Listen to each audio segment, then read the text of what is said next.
What's up, everyone, and welcome to Play Hard and Love Big Radio. Play Hard and Love Big Radio is the official podcast of Spotted Dog Yoga and Sup, based out of Folsom, California. At Play Hard and Love Big Radio, we are committed to bringing you the inspirational people and the inspirational stories so that you can take the information, go out into your life, and live a more purposeful and passionate life. We're so excited today to have a guest back on the show, Dr. Ron Sims, the owner of Back to Health Chiropractic. What's up, Ron? How are you? Hey, Nick. Thanks for having me on again. Super excited for our conversation. Man, I'm so excited to have you back. You know what? One thing about you right away that I'll presence for the audience is that you have two boys. That's right. How old are your boys right now? Tyler, my oldest, is 30, and my baby Josh is 28. So they're about 18 months apart, and they actually live together. I'm hoping for them to get married, hopefully in the next year. So we'll see how that goes. Yeah, that'd be great if you could be a grandpa soon. Well, I love how you refer to your youngest as your baby, and he's 28. I know. Isn't that crazy? It is crazy. You know, we have two boys, Owen and Sawyer, and they're 2 years apart as well. So right away, we have had that connection. Tell me, in raising two boys that are 2 years apart, what have you found to be the most effective way to stay connected with them in their lives as they've grown older? Man, that's such a great question. You know, I think it's an evolution as a parent where you go from a parent but not a friend, even though you love them and you have a lot of fun together, but there's always that separation there. And then that transition to where now they're two of my best friends. I mean, if I'm having a rough day, I know who I'm calling, and I'll call them both typically. But yeah, it's just fun to have them as your friends, and to never have them go prodigal was, I think we did a lot of things right, and then there's just sometimes things just work out in your favor that way. But they never went prodigal on us, and we always made family trips and activities a big part of what we did. So I think just having fun together all the time. And then the other thing was just respect. You know, we really were a respect house. And the first thing was respecting the Lord, but also respecting their mom above all else. And how they treat their mom is how society will view them, was my view. And, you know, to see their relationship with their mom flourish over the years has just been great for me. And then just respect for other people you meet. Always err on the side of being respectful. And then another word for us was always discipline over motivation. Keeping the boys disciplined, you know, in their fitness and their diet and how they care for their body. And so they never went prodigal on that either. So that's been good too. So. Yeah, that's so awesome, man. I actually remember one time you and I met at Whole Foods, and I remember you told me in relationship to the respect conversation, you told me about how important it was for you to make sure that if you were having a conversation with someone else that and your son or sons were trying to interrupt and speak up in the middle of your conversation, that you slow down and explain to them the importance of allowing you to finish your conversation before them interjecting. Do you remember telling me that? Yeah, it was a rule that they'd have to put their hand on my hip, which was their way to signal me that they had something of critical importance, which was typically their Lego man's leg fell off or something. But most parents don't do this maliciously or on purpose, but they'll break from that conversation and tend to their child's needs, then break back. And we never thought that was appropriate. We felt that Mr. Clark deserved the respect of that moment as an adult, and that my child should respect the fact that Mr. Clark is an adult, and that's more important. And then when there's an appropriate time, I would just politely ask you, hey, Nick, do you mind if I just real quick, hey, buddy, oh, I'm sorry, let me fix that. Okay, good. All right, thanks for being patient. I'd always finish with thanks for being patient and try to reinforce it like a puppy, you know. But I just think people don't do that maliciously or on purpose, but it really is a sign of disrespect when we always let the interruption through and disrupt an adult conversation. It's something that was important to us, and that we've seen it carry over into their lives in so many ways, which has been great. And most importantly, their ability to talk to adults from a very young age. We really taught them about that, and the manners and the respect and how to look in their eye and give a firm shake. And now they're both super successful in life. And I believe obviously some of those principles are partly why, right? So Yeah, absolutely. Well, in life, I don't think we always recognize how big of an impact we make on other people. And right now, what I'm speaking to is the impact that you made for me when I heard that story and then had kids and then taught that to my kids, my sons. Yesterday, we had parent teacher conference for Owen, who's doing great in kindergarten. And love one it. of the things that she said is that anytime somebody is trying to interrupt him to, like, hey, can I use that pencil, or hey, can I use that whiteboard or whatever? She said that Owen very politely says, "Excuse me, I'm using this right now, or I'm in a conversation right now. Would you mind waiting just a moment until I complete?" And I'm like, wow, that's amazing. And really a lot of that came from Ron, what you told me that day. And I remember that. So thank you. I love it. I love it, Yeah. man. You're raising a couple eagles there. So, Yeah. Like, there's going to be a day when that nest has to go away. I know, man. I know. Well, hey, a couple other things. Your wife, how long have you guys been married? Gosh, we're coming up on 35. So we're very excited about that. We had a very public wedding, and we just are more in love now than ever. It's great. We're very thankful for that. We don't take it for granted.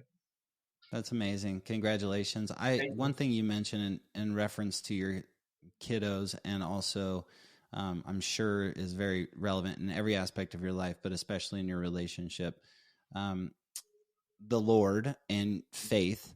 How have the Lord and having faith been important for you in creating long-lasting relationships with those that are closest to you, and with clients and the people that you see on a daily and weekly basis? Well, I mean, gosh, the one thing, that's a great question. Wow. Yeah, that's been an integral part of my mission, has been just the love that God has for me. The way I look at that is when I come into that relationship, I didn't come in at ground zero. I came in deficient, call it bankrupt, if you will. And so I kind of look at spirituality that way. On my own accord, I fall way too far short. And I think we're in a society nowadays where everybody's got the super ego, and they have the God complex. And I just never bought into that. For me, didn't work for me. I knew that was a fraudulent thinking for me. And so starting there, realizing, wow, that's a big amount of love. It's very similar, I think, to the love that a child has, or a parent has for a child.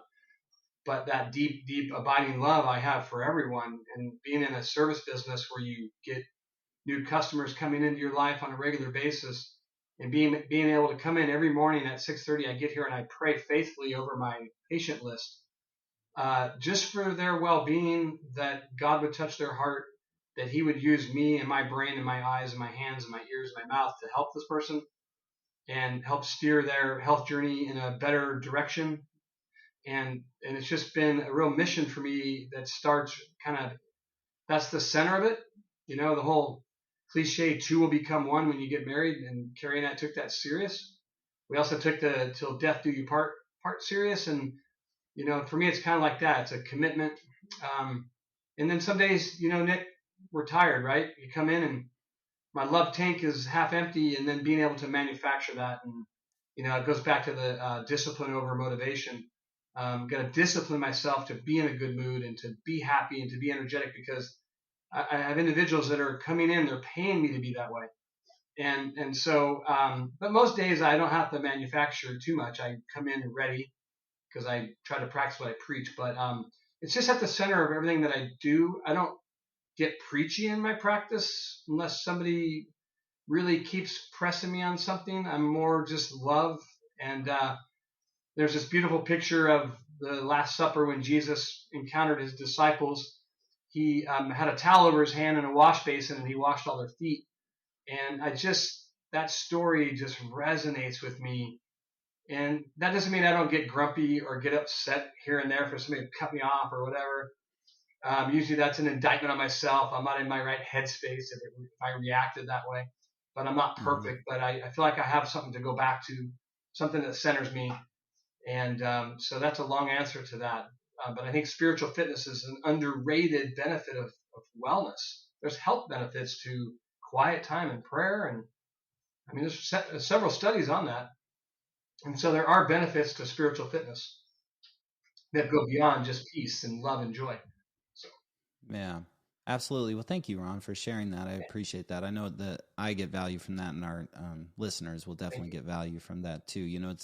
I found that in myself, creating time for prayer and creating time for meditation has been something that's created a foundation for me to stand on every single day. It allows me to stand and be for other people, to be up to something bigger than just myself. I find when I don't create that space and I'm doing things that aren't in relationship to what my center is wanting me to be doing, that I'm more about myself, and then life becomes less rewarding. I become more in my heady. I'm more like, I just don't feel as good about what it is that I'm doing. I'm not as motivated, not as excited, so yeah, I really appreciate you sharing your perspective on that. Thank you, man.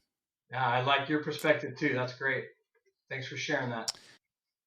What I know we talked about this a little bit prior to the show, but what is it that you're doing right now to stay in physical, mental, and spiritual shape, your ultimate fitness? What do you got going on, buddy? Okay, well, it's 5 things really. The first one is my fitness is very important to me. I love to work out. I like variety. I like weight training. I like yoga. My friend's got a Pilates reformer. I like that. I really like fitness. And for me, fitness is strength, endurance, balance, equilibrium, and injury prevention, things like that. Preemptive behaviors, posture training, having good ergonomics. So my physical fitness, my chemistry, my diet style, my, am I tapping into anti-aging pathways by how I eat? Am I guarding certain rules with my diet? Third is my mindset, which ties into the spiritual of how I think and how I behave and how mentally tough am I and how emotionally stable am I able to be? How's my intuition and awareness? A lot would go under mindset, as you know. How do I lead? Fourth is would really be my rest, right, and my rhythms and my routines and my schedule, if you will. That's the fourth category of really scheduling my life around my health. And then lastly is I'm a recipient of neurologically based healthcare on a regular basis. I have 4 associates, so I get my spine checked regularly. And so that's kind of my 5-finger approach, and it's working really good. Right now I'm reading an excellent book that my team and I are reading as a kind of a book club, if you will. And it's called Outlive, this book here, Dr. Atia. Anyway, it's the science and art of longevity. And so, and then I follow a lot of these biohackers. So yeah, my secret sauce is infrared full spectrum dry sauna for 15 minutes directly into some sort of cold situation. And so it could be a cold plunge or it could be just a cold shower. It's still going to have the effect of stimulating mitochondrial function, getting our cell repair levels going with autophagy. It upregulates my hormonal system. There's so many things that putting small amounts of stress on our body does for us. I mean, obviously we could classify doing a really consistent yoga flow in a certain environment, right? When you crank up the heat. And anything that's going to stress the body to a point of not hurting it is going to stimulate anti-aging pathways. So, I'm all in on that stuff. I love that. I went fully, the whole house. We have blue light glasses. We have, EMR blocking devices. We try to ground and walk barefoot in the sand and on grass and on clay dirt. And, I'm kind of like you. You can biohack your way through nature and spend $0 just by going and diving in Tahoe and cold water plunging. And it's just so much out there for us. But, yeah, I think those are the 2 biggies is infrared dry into cold water immersion is the secret sauce. It's like the fountain of youth as far as tapping into controlling and stimulating my mTOR pathways and getting my AMP-K system cranked in so that my body is now repairing cells at a high rate. So you don't age really if you do it right. But I don't know. I think it's fun, don't you? Because I want to be energetic, like you said earlier. I want to show up when I get here because I'm selfish when I'm tired and I haven't been working out and I haven't been following my principles. Then I get Yeah. selfish because I get tired and I get grumpy. And the last thing I want to do when I'm in that state is serve anybody. And so, putting those five fingers together keeps me on the rails where the discipline overwhelms the motivation. Yeah. Oh man, I love that. And I love how you're talking about putting small stressors on the body. I feel like, you have the choice. You can just be as you are and not push yourself towards growth. And ultimately, if you're not working towards growth and you're slowly dying and you're slowly losing your strength and vitality and you're aging, but then if you are putting small stressors on yourself, like the heat and the cold bath, but also like your mountain biking, like the exercise, any kind of exercise you're doing, what you're reading, like you're reading the book, all the different things that you're doing to push yourself to grow ultimately are keeping you alive and keeping you healthy, and Right. I feel like you have the choice to either not do that or to do that, and I choose, like you, to do that. That's right. That's Yeah, right. it's perfect for. I sent a quote to you today. I want to read it, and then we could talk about it a little bit. But mainly, I want to talk about the importance with you. I want to talk about the importance of preventative treatment, like really taking care of yourself to prevent the from getting sick in the future. But here's a quote. It's cool. When health is absent, wisdom cannot reveal itself. Mm, Strength cannot fight. Intelligence cannot be applied. mm, Art cannot be manifested. Wealth becomes useless. Right? Without health, everything becomes insignificant. hmm. And That's what do you beautiful. think about that? Dang, that's deep. Did you come up with that? No, it's some Greek physician who I That's can't fantastic. pronounce. Yeah, but it is good. You want me to read it one more time? Yeah, read that one more time. Okay. When health is absent, wisdom cannot reveal itself. Strength cannot fight. Intelligence cannot be applied. Art cannot be manifested. Wealth becomes useless. Without health, everything else becomes insignificant. That's fantastic. And I love the aspect of there being this innate intelligence that's alive within each of us. And the question becomes, how do I tap into that inner wisdom, that doctor within? What kind of lifestyle do I need to set up? What type of habitat do I need to set up? What kind of people do I need to surround myself with to accomplish this?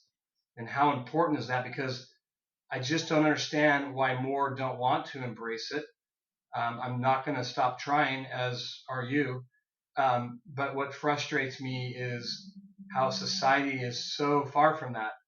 And, the simple thing of, hey, you want to lose weight, then move more and eat less. It's a simple procedure. And we've become so, I don't know what the word is, we've lost our discipline around these key principles that are life giving, right? That's what people don't get. And I love how Atia and all the other anti-aging guys use new terminology to say you have lifespan and then you have health span and disease span making up lifespan. And so what Nick and Ronnie are saying is that my goal is to die young at a ripe old age. I would love to make it to be 100, provided I'm vital and experiencing full expression of what my life should have been like, and so on and so forth. So I think you make choices now in your 30s, 40s, 50s. It's never too late to make a healthy change. That just diet alone, as you know, Nick, has the transformative capability of within 3 to 4 days, even by eating a detox diet or maybe doing some intermittent fasting or really doubling down on your food choices and even being a little hungry. How about that? People are so afraid of hunger. It's like, come on, man. That's just not killing the body. Don't stay hungry, but let your body feel a little bit of pain. Learn to live without. You don't always have to eat 3 big meals a day, right? I mean, whoever said that was right. And Yeah. so I think, what that quote is saying is that one begets the other too, right? I mean, you need energy to embark upon a lifestyle of trying to find your true health. like that gentleman's saying. And there is a wisdom that you tap into in so doing. And that therefore it gives you more wisdom and more strength to have self-control and discipline to get it done. And that's why I love accountability. I love tribes, right? I mean, it's so much easier to accomplish these goals in a group than it is in isolation. I mean, COVID revealed that, right? I think that now we're dealing with that, that silent pandemic that some have referred to it as, where people have gotten stuck inside of their homes and isolation. And especially the people who, in the past maybe weren't great at getting out in front of people, but had learned to get in front of people. Those people have gotten back into that, and it's become a comfort zone again, and then people who were great at getting out and being in community and being in tribe, they were forced into isolation, and then they stayed in isolation. So there is this whole segment of the world that I believe is really suffering right now because they aren't connected to a tribe or to something bigger or a community. You're 100% accurate. I started doing some virtual coaching as a beta test with some friends of friends and family throughout the world. So there's ways to leverage technology to fix that problem. If more health coaches like you and I get out of our brick and mortars, and that's why I applaud you for doing this podcast, is getting out of our comfort zone to reach people where they're at. And because in my context, they're only going to come here if typically that type of person if they're in some state of crisis. And Yeah. so, but what you said earlier, and what we talked about, the disease span, health span, and lifespan, and what are these people in the blue zones doing that those aren't, and is genetics play a factor? Yeah, to a degree it does. But how do you tap into genetics is epigenetics, right? And so you start looking at your lifestyle, and you start looking at these things and saying, gosh, honey, we planned all this wealth, and you said you can't enjoy the wealth, all this wealth planning, and now you and I are so broken. And that was a couple in my office yesterday. We saved and saved Dr. Sims for our retirement. They bought this beautiful motor coach. They've got a home in Arizona. They set themselves up perfect, except they didn't do the health planning. And now they're paying the price, and they physically are not able to enjoy any of this because between the two of them, they're broken. And so I see this all too often. It drives me nuts. Yeah. Yeah, me too. I mean, it's said all the time, but most people don't care about their health until their health is gone. Like they spend their time working Right. and grinding to create wealth or to be successful or, damn, to just put your kids through school or just to survive in some way. The way the expense of just living has gotten so high that people are, they're working really, really hard. That's one thing I love about Californians. I mean, they work, they work hard, but it's also one thing that I don't like about that, the culture is that when you do that, you put yourself second. And when you put yourself second, you lose your ability to really take care of people. And so preventative treatment is incredibly important. And I know you focus on that at Back to Health Chiropractic. And I know that's just who you are in your lifestyle. Can you talk a little bit about the preventative side Yeah. of chiropractic and how that makes a difference for people? Yeah. So I prefer to frame it as we look at it as an art, science, and philosophy. And the philosophy is very much that quote. We use a quote that basically says that there is a universal intelligence that is in all matter and continuously gives to it all its properties and actions, therefore maintaining it in existence. So there is a force field within me that keeps you and I going. There's also a universal intelligence, and again, my view of that is God and all that, but there is a universal intelligence that communicates with our innate intelligence. And so, just philosophically speaking, but then there's a science behind health journeys too. I always use a quote of, you don't get necessarily what you want, you get what you often measure. And so, if I really want health renewal, we need to do key measurements. For us, we do a lot of nerve testing, and we'll do x-ray, and we'll do follow-up testing. We do omega fatty acid testing to make sure somebody's not chronically inflamed with their inappropriate omega 3 and 6 levels. And we also do microbiome testing to make sure individuals do not have some sort of low level gut health dysbiosis that's causing effect to their enteric nervous system, in turn affecting their brain by way of the vagus nerve. And so you start looking at these different tests and you start measuring, so that one of our clients, after 4 months with us, gets great results, let's say, and in their allopathic, call it medicine 2.0 mindset, which is, hey, no symptoms, I must be fine.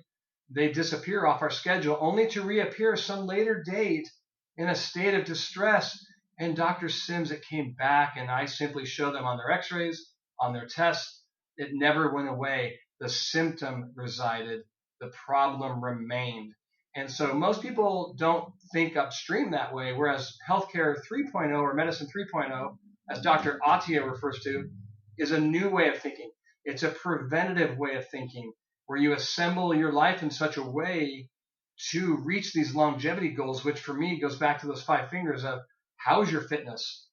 How's your household set up? Do you have organic mattress or inorganic? Do you have radiation everywhere? Do you have Roundup 5-year-old Roundup containers in your garage and you're breathing those off gases when you walk in that trapped hot garage? You act like people act like none of that matters. And then even the dependence on big pharma. I always tell my clients, like, is your goal to get off all this pharma that you're on? Because most of my individuals will come in on 4 to 6 different pharmaceuticals. And it's like, last time I read a longevity study, it talked about the centenarians typically take at the most a half a pill a day if you average the group out. It's a dependence on nature. Hippocrates said, let food be thy medicine. So our big thing is we want to push people toward becoming believers in healthcare and choosing the ABCs of admitting they need help and believing in a holistic approach that is not just one thing. You and I talked about that on the last podcast. It's not just the chiropractor. It might be in the beginning to get them through a crisis, but it's certainly going to get them ready to go back to the yoga. It's going to get them ready to go back to their mountain bike and their snow skiing and their Kaya Fit and their, whatever fill in the blank of fitness out there. There's no shortages of fitness opportunities in our communities. They're everywhere. You can go do a row house if you want. And so, for us, we want to get people out of crisis and try to change their thinking. And paradigm shifting is not easy, Nick. You and I have talked about that. To take somebody from an allopathic mindset who has been drilled into them from the day they could walk with shots and pills and this outside in ideology that says you go to healthcare providers when you have a symptom and you leave them when the symptom goes away, but you typically are left with a bag of goods. So now I don't have to go there. I got to go to Walgreens instead. And then we just kind of sheepishly walk along. But yet we do all this planning around our trips, about our companies, about our kids' futures, about our finance. We do all this planning, but for some reason we gave health over to somebody else and we lost that responsibility, and we lost even the definition of what health is to me. The average American health is to them is not having a cough and a sneeze and a cold and not being sick with a fever and with COVID. That's now the new definition of health. Right. And it's evident if you travel, you look around and you're embarrassed by the general health of Americans. So anyway, I'm getting on my soapbox. I don't know if I answered the question, but no, I love it. I love where the conversation is going. I mean, we travel back to be at our studio once every 2 months, and it is amazing to me in the airport, the lack of health that there is in America. It's just like people just look drained. They look tired. They're overweight. It's so depressing because I want everyone to have the ability to experience life the way that I'm living life. And I know that I can't force somebody to think the way that I think. All that I can really do is be a stand for it and, and put out material that can draw people towards us, like this podcast, get people connected to a community, including people like you and other individuals in the community that can help them with different realms of their health. That's like really all that I can do. Like you can lead a horse to water, but you can't force them to drink, that kind of a thing, and what I'm getting from what you're saying, and I want to talk about a couple points of it, but one of them is like, it's a total life overhaul, isn't it, Ron? I mean, don't people need to make, in some way, shape or form, they have to make the decision to take what they've known in the past and to overhaul it and to start new and create their life new from what they're eating, like really what they're consuming, right? What they're eating, what they're listening to, what they're watching, who they're hanging out with, all that stuff. It's a life overhaul. Wouldn't you agree? It really is, and it's so easy to get caught in a rut. And for those that are on the show, I empathize with you if you feel like we're talking to you and that you aren't where you want to be, and that's okay. You are here on a podcast, so you took one step, and so I think you look at these different categories of health and begin to reassemble by trimming away some bad habits and then filling in that space with a good. So if I lose, let's just use fitness as an example. Let's say I decide to make the move to being more upright at my desk. I love that. So my ergonomics are going to improve, and then I'm going to eliminate or add something at home on that deep couch that I always get a stiff neck on, that I fall asleep on. And I'm going to start, doing better ergonomics at home and at work, right? I'm going to stop doing that. I'm going to start doing that. And then I'm going to start going back to my yoga flow. And I'm going to reach out to my friend because she needs it too. And I know if we both are committed that we will hold each other accountable. And I'm going to quit isolating myself, which COVID and my now virtual job have allowed me to. And then I look at the next category and I go through each one with my diet. Yeah, Frank and I should finally do that 21-day cleanse together, or we really should implement some of that intermittent fasting together. Let's do that with just our family first.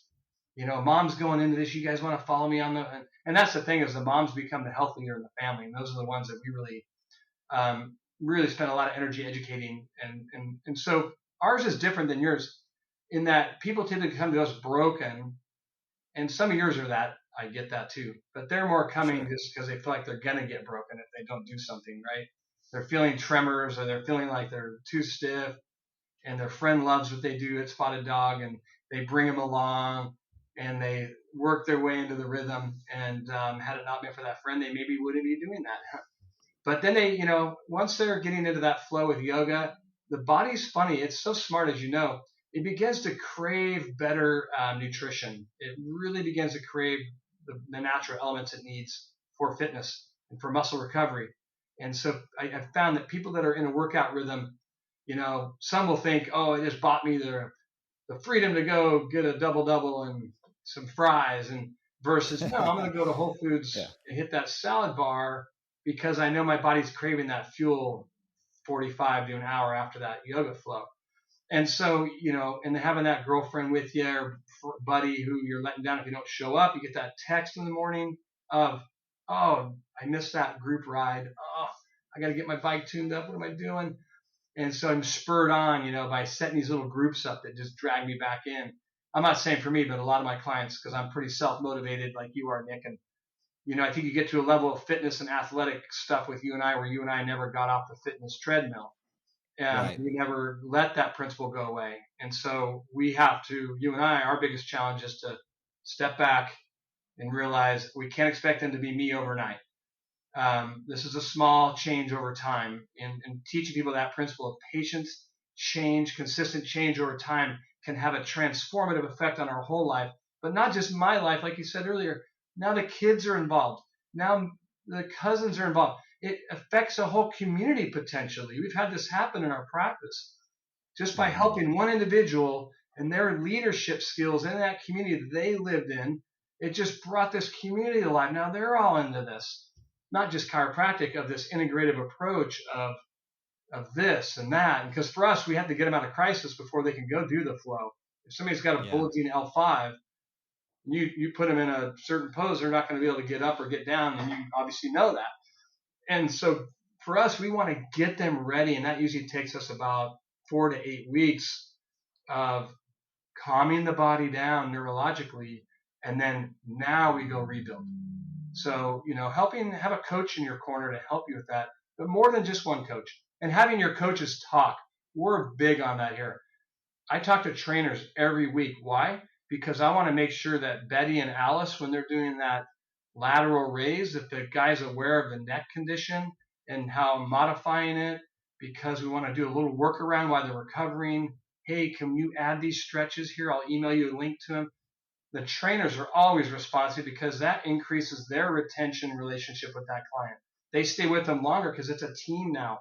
And then the other thing you brought up made me think, how much money do you think, if you looked at what people spend money on, Now, you and I could say travel is good for your spirit and your soul, and it really is.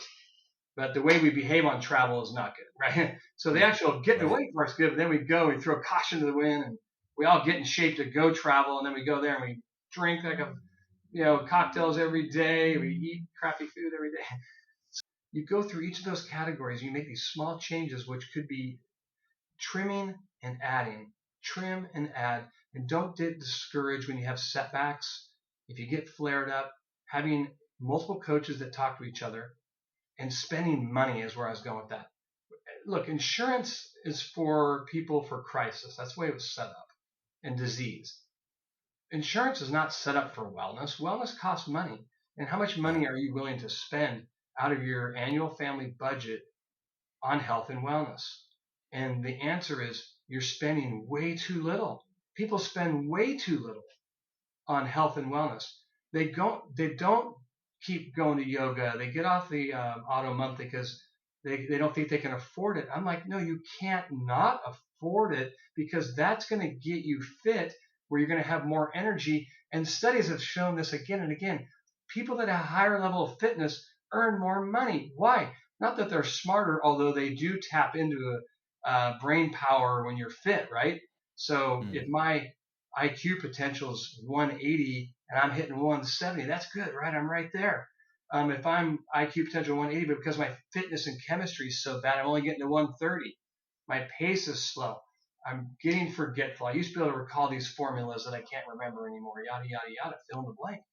But the fitness, the money, the mindset spent on yoga, chiropractic, massage, nutritional supplements, buying stuff at home like red light therapy, getting a cold water tub, fill in the blank, using some of these cool apps that cost money for breathing, whatever, or using Spotted Dog's app to stay engaged when you're on vacation, and begin to spend money on your fitness and on your nutrition and on your bed at home and on your pillows and on your footwear. People always spare expense on health. Why is that, Nick?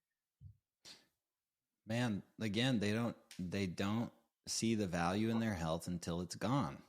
It's like I mean, how expensive is disease? Let's talk about that. How expensive is chemotherapy, radiation, missing your ability to work when you're absolutely sick because you spent years and years neglecting your body? I mean, disease Right. is way more expensive than investing in your health right now and creating a lifestyle that sets you up to live longer and healthier without disease.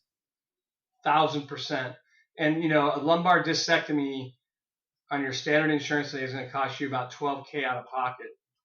Seeing the chiropractor would cost you $1,500 a year if you did it right. Going to Mm. yoga, it's going to cost you a couple grand a year if done right. So I'd rather spend 10 grand a year on prevention and wellness, and not spend that money later as a customer of the medical model, of surgeries, Yeah. of big pharma, not to mention the side effects and the disease and then the nursing care that you're going to need down the road because your body wore out before your brain did. So you're physically broken, but you got a brain that still works. Yeah. Are you ever going to retire? No, you know what, man? I love being with people and making a difference for people, and I know that I'll do that till the day that I die. I love that answer, because I'm like, why would guys like you and I retire from inspiring others? I Right. never, where were we taught that we're supposed to retire? Like, that's not in the Bible. I don't know where that came from. It has created this culture where people think, okay, well, I'm going to work my ass off for 25 years, put my body under immense amount of stress, not going to take care of myself while I do it so that I can retire. And then when I retire, then I'm going to kick back. Then I'm going to take care of my health, right? But at that point in time, you've created a pattern that's a Yeah, long pattern standing in your body that ultimately is really hard to reverse the effects of. you're right. And the four horsemen are the expression of that, of cancer, heart disease, diabetes, and neurodegenerative diseases. And that's why we're still living to 77 is the new number. Men is like 75.6 now.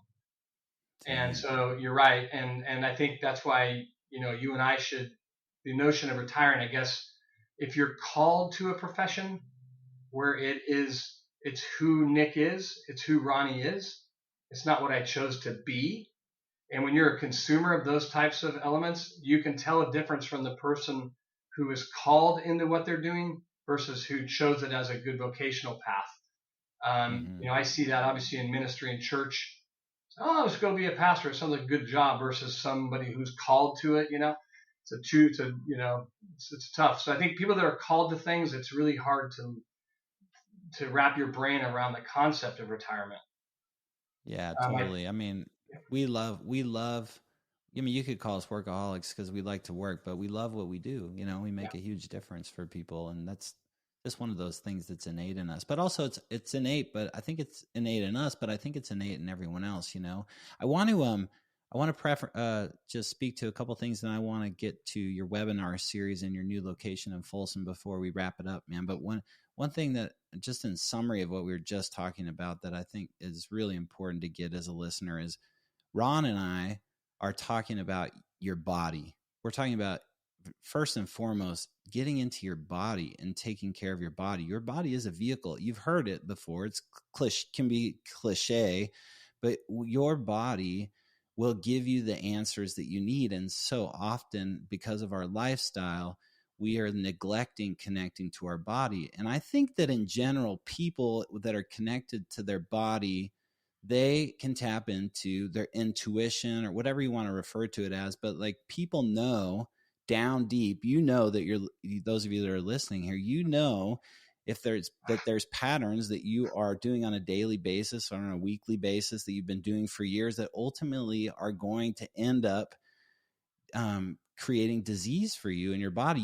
That intuitively, and the answer is to get into your body and to really start now, because right now is all you got. And Dr. Ron Sims, man, you've been doing a lot of great work with that and Back to Health Chiropractic and just your circles in the area here. And you're moving one of your practices from Granite Bay, correct, to Folsom. Is that what's yeah, happening? yes, yeah, that's right. And what you said is so true there, Nick. Very profound. And I think it's the famous Sun Tzu quote from the 6th century where he said, "Strategy without tactics is the slow route to victory, and tactics without strategy is the noise you hear before defeat." And so I think a lot of Mm. people right now, what you need to create a new health strategy. And within that strategy, through learning, through individuals like Nick and I, you surround yourself with really smart people, and they will teach you the tactics that you need to manifest that strategy. And it's a beautiful way to look at it, of health renewal. But I think that's great. But yeah, we're moving our Granite Bay office about 3 miles into, I call it North Folsom, over by American River Canyon, there in the same building as Fleet Feet European Sleep Design.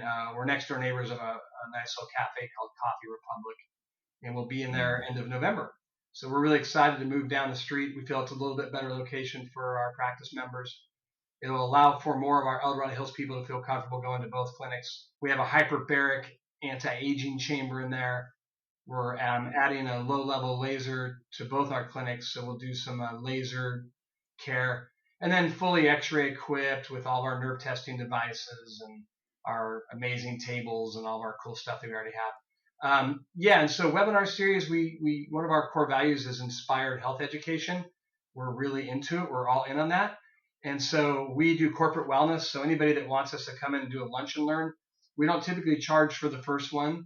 We often get paid to do it just because we get asked back and they do it as part of their wellness series. But for us, the first one out of the gates, we do just as a community service. We love teaching, and we think health is a really good topic to teach on. And the webinar series is going to kind of be broken into these categories of move well, eat well, think well, and you will be well, or the five Mm. fingers, if you will. We're talking about routines and mindset, and just giving people some extra level of education in a webinar format. It'll be topical.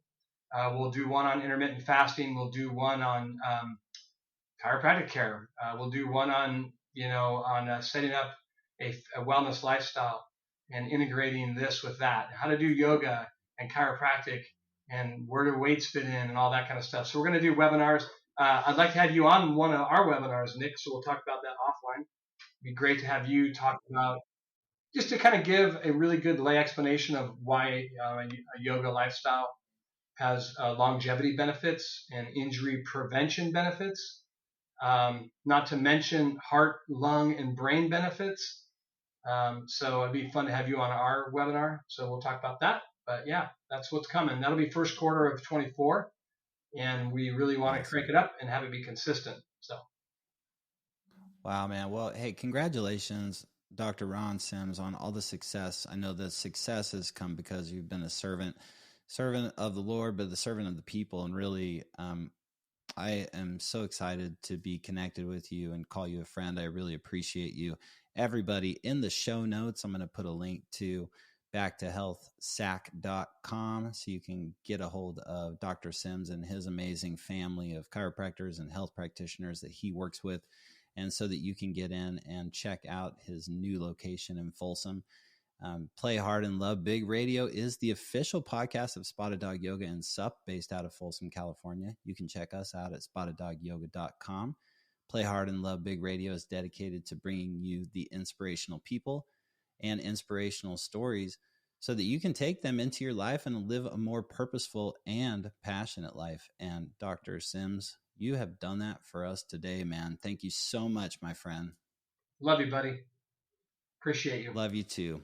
Appreciate You got it. Hey, everybody, don't forget to share this show with people that you think will benefit from it. Check us out on all the major podcasting platforms. You can also check out our podcast website on spotteddogyoga.com. And you can look at our beautiful non-aging faces on the video versions of this on YouTube as well. Thanks, everybody, for being a part of Play Hard and Love Big Radio. Talk to you soon. See you, Ron. See you, bud. Thanks.